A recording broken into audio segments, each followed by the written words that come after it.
Планетамыздың почти 80% су алып жатқанын білесіздер ма негізі? Космосқа қарағанда океанды ғалымдар қорқып зерттей алмай жүргенінше. И вообще-то біз тұрып жатқан планетаның уағында толықтай жанып кетіп, немесе толықтай мұз басып кетіп, даже ауа жоқ болған кездерден өтіп, енді ғана міне біз тыныштықта өмір сүріп жүргеніміз жайлышы. Естігендер бар ма? Сәлем, сіздермен Диана Кю, табиғаттың быт-шыт сұмдықтары жайлы видеомды сағынып қалыпсыздар. Алайда бүгінгі видеодан соң көшетін басқа планета бар ма деп жүрмейсіздер ма? Байқасаңыздар, қазір жасанды интеллекттің осындай өтірік видеолары көбейіп кеткен. Ал бүгінгі роликте өңшем, шынымен өмірде болған табиғаттың сұмдықтары жайлы көрсетіп шығамын. Чайка. Адамдар судың жағасында отырып жүзіп жүрген үлкен тунецті көріп қалады да мә же деп оған балық тастайды. Дәл сол моментте балықты жегісі келіп чайка да ұшып келеді. Алайда тунец чайканы да балықты да қосып жұта салады. Арадан 1-2 секунд өткен соң балық чайканы түкіріп тастайды. Енді ең қызығы, чайка өлмеген, тірі болып шығып, дым болмағандай ұшып кете салады. Тоже суда болған жағдай. Қараңыздар, мына ағаштарды тура судың астындағы дәу бір монстр жұтып жатқандай.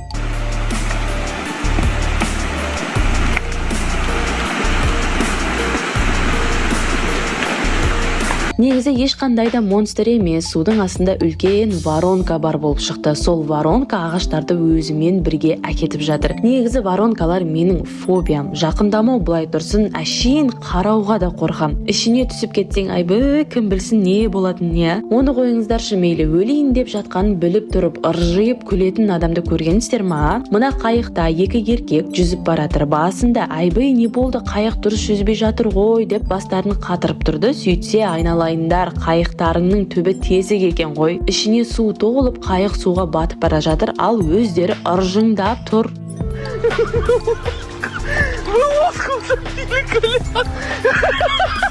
Ақыры қайық толықтай батып кетті, ал жігіттерге не болғанын ешкім білмейді. Дубайға барғанда моторный кішкентай қайық па не әйтеуір, соны өзім айдайым деп қоймаған едім. Бірақ қой тыныш отыр деп әпкелерім рұқсат бермеген еді. Сөйтсем, шынымен өзім айдағанымда мынандай жағдай болайын деп тұр екен ғой.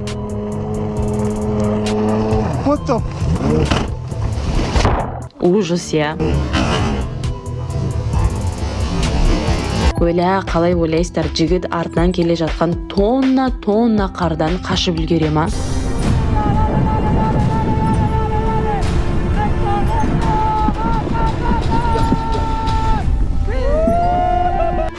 Экранның мына жағында отырып мен уайымдап кеттім ғой. Мына еркектің енді үйіне кіріп кеткені сол еді, артынша не болғаны қарасаңыздаршы.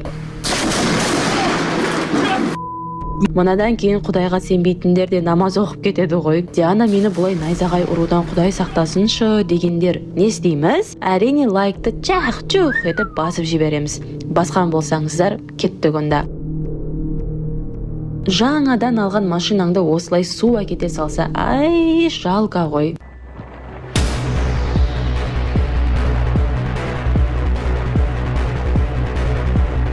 Құдайға шүкір, біздің Қазақстанда бұндай жағдай болмайды екен. Қалың бұлттың ішінде байғұс машиналар қалып қойды.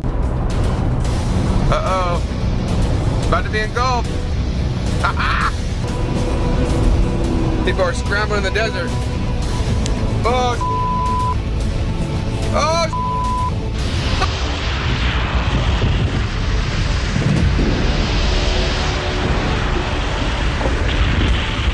Мә, шыны керек, не айтарымды да білмеймін. Таудың жартысы құлап түсе салды. Ужас. Мына видео болса Аризонада түсірілген. Планетамыздың ең ыстық жерлерінің бірі. Біздің Шымкенттің ыстығы қалып кетеді екен, айналайын. До того машиналар тұрған жайында еріп жатыр ғой.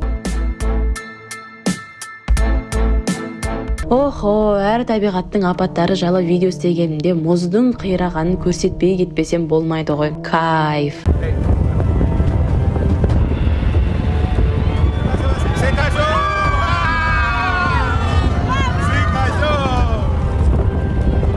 Ибай, осындайды да көргенсіздер ма? Ағаш өзімен өзі сыртынан емес, ішінен жанып жатыр.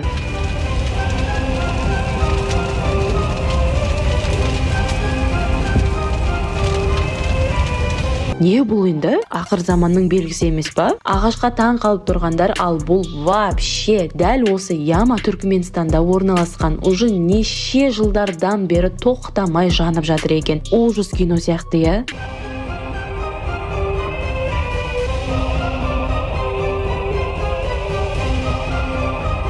Жаңа ғана Аризонада машинаның еріп жатқанын көріп едік, ал мынау не енді? Аризонадағылар қалай өмір сүріп жүрсіңдер өзі? Бұлай басқа жерге көшкілерің келмей ма?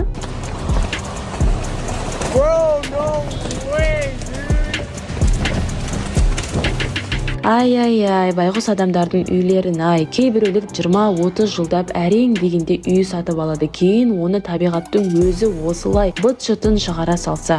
Төй, ал бұл вообще. Жүрегі әлсіздер экраннан сәл алыс отырсаңыздар да болады.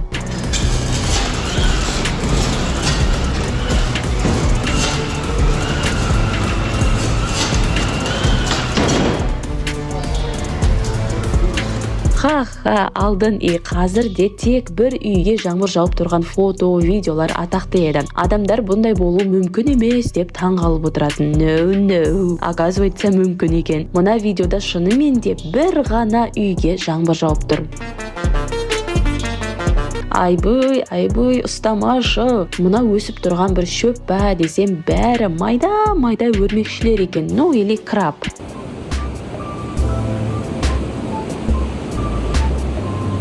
Осының бәрі, прикинь. Қарсы алыңыздар, түнде жанып тұратын грибы. Әрине өкінішке орай бұндай әдемілікті біз тек экраннан ғана көре аламыз. Өйткені бұндай саңырау құлақтар әлем бойынша слишком аз кездеседі.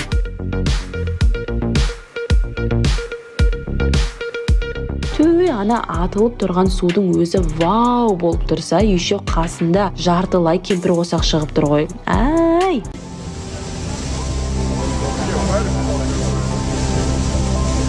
Әні көбісіне айтсам сенбейді. Радуга негізі домалақ деп. Қумаш дейді бәрі. Міне өздеріңіз көріңіздер, домалақ болып тұр.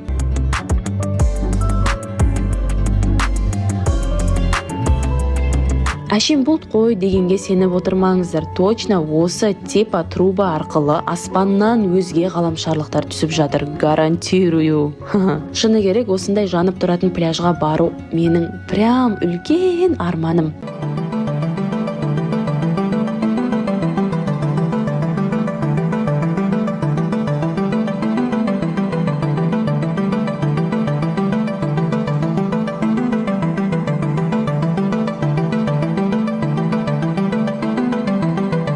Әшін жерді ысқыласаң болды, өзімен өзі от пайда бола беретін жер екен.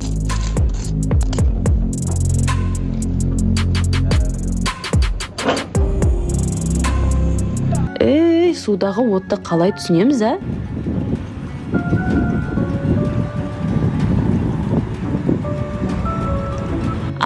Бұлар элементарно мультигіндегі Эмбер мен Уэйд емес па?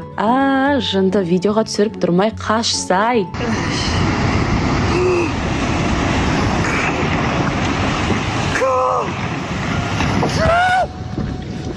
Мына жігіт машинаға отырып кетпекші еді, алайда ойбой телефонды ұмытып кетіппін деп үйге қарай кеткені сол еді.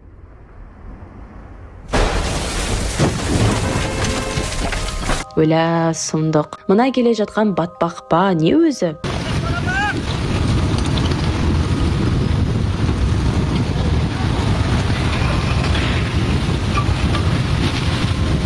Жанымай, қарасаңыздаршы, 2017 жылы орманның қатты жанып жатқан кезі, ішіндегі жануарларға обалай.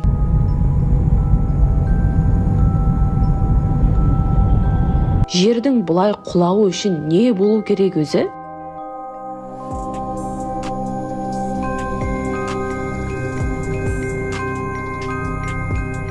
Мына жағдайға күлеміз ба, жылаймыз ба болып тұр ғой.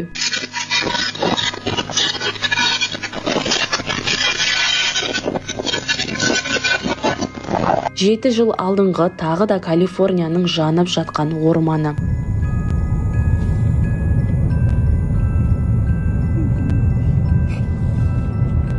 Охо, бұл бөлініп шыққан айсбергтің судың бетіне шыққан кезі. Судың астында қаншасы, яғни мұз бар екенін қарасаңыздаршы.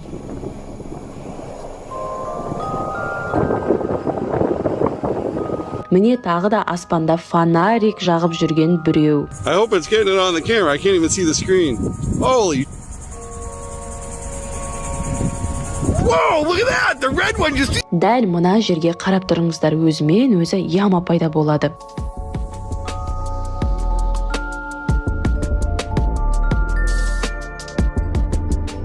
Бұл жігіт Таиландта жер сілкінісі басталғанда бассейнде шомылып жатыр еді. Қорқып ішінен шығамай қалды.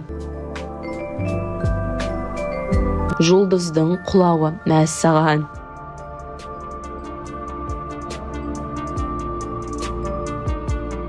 Просто қараңыздар, бәрінің шашы тікірейіп тұр.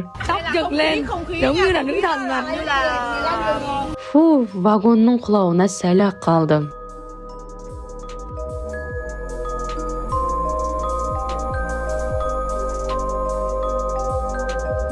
Ал қайсы табиғаттың апаты сіздерге прям қатты жүректеріңізге или миларыңызға әсер етті? Енді ұмыта алмай жүресіздер. Комментарийде бөлісуді ұмытпаңыздар. Әрине лайк басамыз и каналға тіркелеміз. Ал сіздермен болған Диана Q.